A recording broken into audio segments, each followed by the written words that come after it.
Disc bulge. Disk മാത്രമല്ല പ്രശ്നം വരാം, നമ്മളുടെ എല്ലിന്റെ ഇടയിൽ, നട്ടലിന്റെ ഇടയിൽ ഇരിക്കുന്ന സ്ട്രക്ചറാണ് ഡിസ്ക്.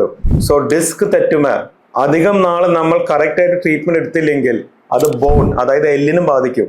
ഇത് ഏറ്റവും കോമൺ യങ് ആൾക്കാർക്ക്, ഇപ്പൊ ജോലി ചെയ്യുന്ന ആൾക്കാർക്ക്, കുമ്പിടുന്ന ആൾക്കാർക്ക്, അല്ലെങ്കിൽ സ്പോർട്സ് കളിക്കുന്ന ആൾക്കാർക്ക്, അല്ലെങ്കിൽ പെട്ടെന്ന് വീഴാം, സ്മോക്കിംഗ് ചെയ്യുന്ന ആൾക്കാർക്ക് ഡിസ്ക് തെറ്റാൻ നല്ലൊരു സാധ്യതയുണ്ട്.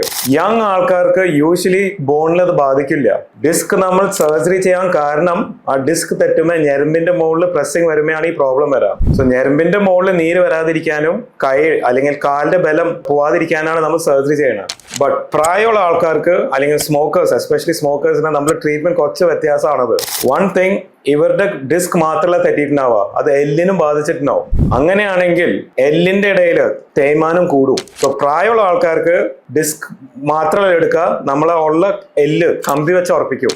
കാരണം ഡിസ്ക് മാത്രമായിട്ട് എടുത്താൽ എല്ല് തമ്മിൽ ഇങ്ങനെ ആടാൻ തുടങ്ങും, പെയിൻ ഭയങ്കരമായിട്ട് കൂടും. സോ ആടാതിരിക്കാൻ നമ്മൾ അത് സ്ക്രൂ വെച്ച് ഉറപ്പിക്കും.